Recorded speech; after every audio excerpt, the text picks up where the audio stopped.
biasa. Orang ada di tropical country itu udah biasa. Panas udah biasa, kita tahan. Coba kalian lari di kaki, belum tentu semuanya bisa. Orang kalau misalnya lagi hujan atau lagi musim hujan lah di Indonesia pasti pada malas-malasan. Aduh, ke kampus kayaknya. Aduh, masih jam 9, tapi tidur lagi hujan di luar. Ini kebiasaan yang harus kita rubah gitu. Karena apa? Karena kalian nggak bisa menunggu saat yang tepat untuk berkembang. Kalian akan selalu berada di tempat yang kepepet. Kalian akan selalu berada di tempat yang tertata.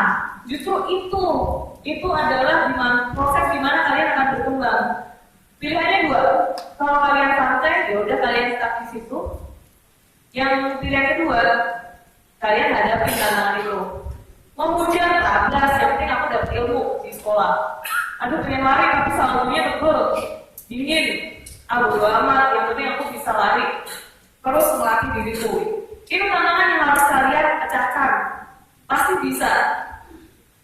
Pasti beberapa dari teman-teman di sini juga ada yang pernah merasakan di posisi seperti ini gitu. Dan itu harus kalian pecahkan sendiri. Yang ketiga, collaborate. Ya, judulnya di collaboration kan di sini. Apalagi network kalian udah se Indonesia nih di sini. Ini harus dijaga ini, nggak boleh bilang kontak setelah selesai LKS. Karena kalian aset di sini, masing-masing dari kalian dan teman-teman kalian ini. Collaborate. Satu hal yang saya pelajari dari bermain basket. Basket ini salah satu hobi aku. Selain kita bisa fokus, karena kita selain dribble bola, kita juga harus lihat ring, masukin bola ke ring, kita juga harus berpikir cepat. Karena apa? Kita nggak bisa diam sambil berpikir. Kita tetap gerak, endurance, untuk pergerakan secara fisik kita gerak, tapi otak kita juga mikir gimana ya caranya kita passing ke teman kita, gimana caranya kita melewati lawan, gimana caranya masukin bola ke ring. Ini yang saya suka dari basket, berpikir cepat, fokus, dan yang terakhir adalah collaborate. Di basket teamwork. Saya analogiin basket nih. Gitu. Jadi sebagai manusia, kita diciptakan sebagai makhluk sosial. Kita nggak bisa kerja sendiri. Mau sepintar apapun kita, mau sejenius apapun kita nggak akan bisa kerja sendiri. Kita ada limit, keterbatasan untuk melakukan sesuatu. Jadi kita perlu orang lain untuk support kita. Buat teman-teman di sini harus punya nih inisiatif. Wah, aku kenal teman dari Aceh, aku kenal teman dari Jakarta, dia pintar ini, kayaknya aku butuh deh support dari dia. Itu bisa aja terjadi setelah ini. Next. Oke, kemarin saya dari Singapura, baru tadi pagi pulang dari Singapura, subuh tadi, dan saya mengikuti namanya Singapore Management Festival di SIM. Dan di hari pertama saya mendengarkan keynote speech dari Kevin Gaskell. Beliau adalah top leader dari brand-brand ternama dunia. Kayak beliau adalah waktu itu sempat jadi manager director di Ford, BMW dan Lamborghini. Dan next, salah satu yang saya suka waktu sesi dia, yang saya ingat banget adalah sebagai pemimpin, beliau menekankan tugas beliau adalah menciptakan jenius, orang-orang yang jenius di timnya beliau. Bukan dia yang ingin jadi jenius, tapi dia pengen orang lain jadi jenius. Gimana sih caranya? Menurut beliau, menurut beliau adalah untuk menjadi orang jenius, kita harus bisa mencontohkan kalau kita itu bekerja keras. Karena ini yang aku terapkan ketika di Miss Universe. Oke, aku bukan model sebelum itu Miss Universe. Aku bukan artis atau siapapun. Ya biasa anak undip yang tiap hari naik motor ke kampus, panas-panasan, anak teknik, pakai kaosan, terus begadang, nongkrongnya di bujuk, begadang hijau tengah malam, sama lah. Nah, waktu itu masuk di Universe, gila, suruh jalan di catwalk, mampus nih, gimana ini? Ini yang aku terapkan. 99% adalah kerja keras. Dan itu berhasil. Berhasil, aku buktikan di panggung dunia bahwa Indonesia mampu untuk masuk 15 besar dunia.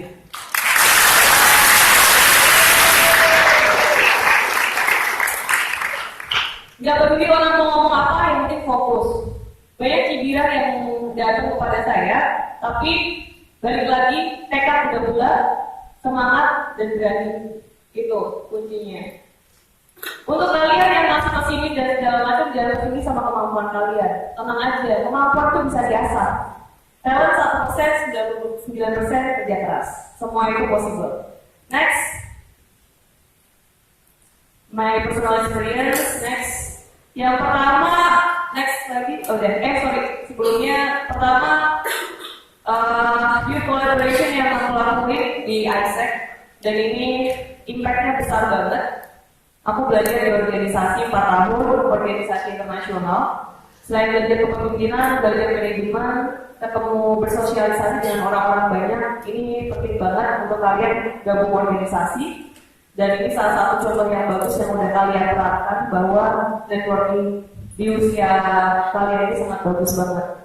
Karena apa? Karena balik lagi, kita hidup nggak sendiri loh, dan kita butuh banyak orang gitu. Dan kita butuh belajar dari orang lain. Bukan berarti kita yang paling pintar, enggak. Kita pintar iya, tapi apakah kita yang paling pintar? Enggak, banyak orang pintar di luar sana. Dan banyak juga orang yang beruntung gitu. So kita butuh orang-orang. Di ISEC, leadership juga. Kita develop leadership. Next, di 2014 selesai menjabat sebagai presiden ISEC, aku ikut seleksi dari Kemenpora. Itu Shift for Southeast Asia dan Japanese Shift Program ke Jepang dan Southeast Asia. Jadi di sini serunya adalah kita belajar memahami budaya satu sama lain lewat program SEAP, dan itu benar-benar powerful banget. Sepowerful itu. Kolaborasi kita 2 bulan di dalam kapal menciptakan sesuatu yang demi misi persahabatan dan misi budaya untuk Jepang dan Southeast Asia. Sampai sekarang network kita masih berlangsung, masih aktif komunikasi, dan itu bermanfaat banget di pekerjaanku yang sekarang. Karena salah satunya aku dapat pekerjaan di dunia profesional dari teman-teman saya juga ada gitu. Next, yang ketiga, cerita untuk perjalanan aku dari Putri Indonesia ke Miss Universe. Ini aku melibatkan anak-anak SEAP dan anak-anak ISEC. Percaya nggak percaya? Ketika aku persiapan ke Putri Indonesia, itu udah mulai dari Putri Indonesia ke Miss Universe. Dari branding, ini yang buat poster ini siapa? Teman-teman ISEC. Terus yang bantuin apa lagi ya? Cari sponsor, teman-teman SEAP. Yang bantuin networking ke sana ke sini untuk ya cari sponsor, untuk personal branding, marketing dan segala macam. Terus cari desainer. Itu dari teman-teman SEAP sama ISEC juga. Aku nggak malu, walaupun aku udah di Indonesia, aku minta tolong sama mereka. Kalau aku butuh bantuan dari kalian, gitu. Karena apa? Karena aku udah punya tim di SEAP dan ISEC sebelumnya, so I believe in them. Aku percaya mereka bisa. Akhirnya mereka dengan ikhlas membantuku. Gitu. Karena ini memang kita punya misi dan visi yang sama untuk Indonesia di panggung dunia. Jadi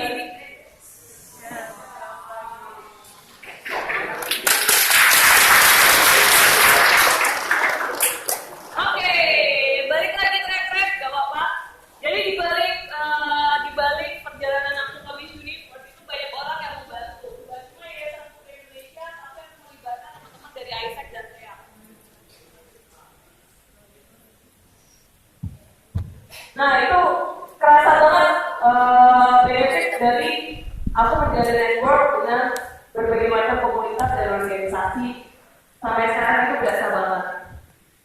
Mungkin kalian ke depan nanti bisa juga mencari kesempatan dan mencari tahu kira-kira apa sih yang kalian mau dan kalian butuh apa. Kalian harus menyadari kelebihanku ini, kekuranganku ini. Kalau kekuranganku ini, berarti aku butuh orang yang bisa menutupi semua kekuranganku. Gitu. Itu yang harus kalian sadari dari sekarang. Bisa dipikir dari sekarang. Terus yang ketiga, yang contoh terakhir itu adalah startup.